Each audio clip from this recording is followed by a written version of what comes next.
आलू अंडे के नाम से यूट्यूब पर चंद महीने पहले एक गाना लगा और इसे पेश करने वाला बेगैरत ब्रिगेड नामी एक म्यूजिक बैंड है। आनन फानन बेशुमार लोगों ने ये गाना देखा और कुछ हफ्तों बाद यूट्यूब पर अब तक लाखों लोग देख चुके हैं।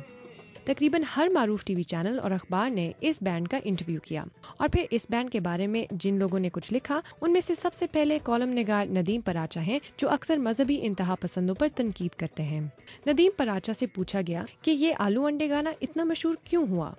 इन्होंने जो नैरेटिव बन रहा है एक फ्रस्ट्रेशन का, एक रिबेलियन का, उसको स्ट्रेच दिया और एक अच्छा नया डायमेंशन दिया है जो बहुत इंपॉर्टेंट है, बहुत इंपॉर्टेंट है स्पेशली फॉर द यूथ। कि आप सिर्फ एक सवाल 3 सवाल के अंदर बात नहीं, ये 6-7 सवालों की बात है।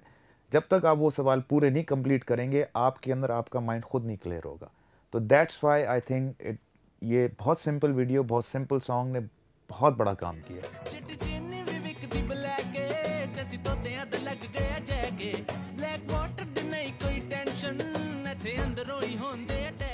इस गाने की मशहूरी की एक बड़ी वजह उसका यूट्यूब और बाकी सोशल मीडिया पर आना है, लेकिन पाकिस्तान में ये कितना मौसर है। ये यूट्यूब पे ही उन लड़कों ने चलाया और वो उसी से हिट हुआ और काफ़ी लोग यूट्यूब पे थ्रू ट्विटर और फेसबुक के थ्रू और सर्टन ब्लॉग्स के थ्रू आए कि इस सेंस में तो हाँ इम्पैक्ट होता है। जब कोई लोग अपनी कोई तकरीर या गाना करना चाहते हैं, yes social media has a role to play, एक रोल प्ले कर रहा है हमारे यहाँ। हाँ, अब ये देखना है कि ये मीडिया, सोशल मीडिया की वजह से लोग सड़कों पे आ सकते हैं, ये क्वेश्चन मार्क है। सोशल मीडिया पे चीज़ों का वायरल होना जहाँ पे बहुत आसान है, वहाँ पे सोशल मीडिया की मेमोरी बहुत छोटी है। तो मतलब if your staff is not good, if your quality is not good, if your content is not good, तो वो जिस स्पीड से, जिस पेस से वो मल्टीप्लाई करता है, वो उसी स्पीड से डिमिनिश भी कर सकता है। इस गाने में जोरदार पैगाम है और सोशल मीडिया पर उनकी गुड्डी भी चढ़ गई। इससे कुछ कमाई भी हो सकती है।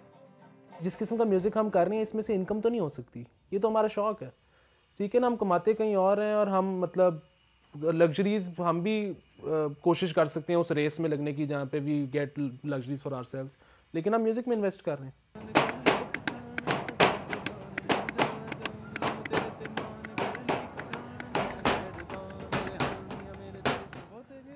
दानियाल का कहना है कि कुछ महीने पहले बनने वाले इस बैंड का हर फर्द बजाते खुद एक हैसियत का मालिक है, जिसकी वजह से वो अब तक यकजा हैं। What is holding us together is कि अली का बहुत strong political insight, ठीक है, and his strong focus on the overall image of the product, ठीक है। और मेरा जो है वो कंट्रीब्यूशन अगर रहता है तो that is more towards satirical element, या जो उसकी ह्यूमरस साइड, उसकी जो विट है उस पे मतलब I try and play with words there. We want to discuss serious things but not in a serious way. और हमजा जो है he is the musical मतलब वो man, वो he is coming up with new melodies, he is coming up with new ways to play old things। घूम फिर कर बात ये है कि इन लड़कों को मौसीकी का शौक है, जहाँ भी हों, जैसे भी हों, जिधर भी हों। मुलाकातें करने की शाम है।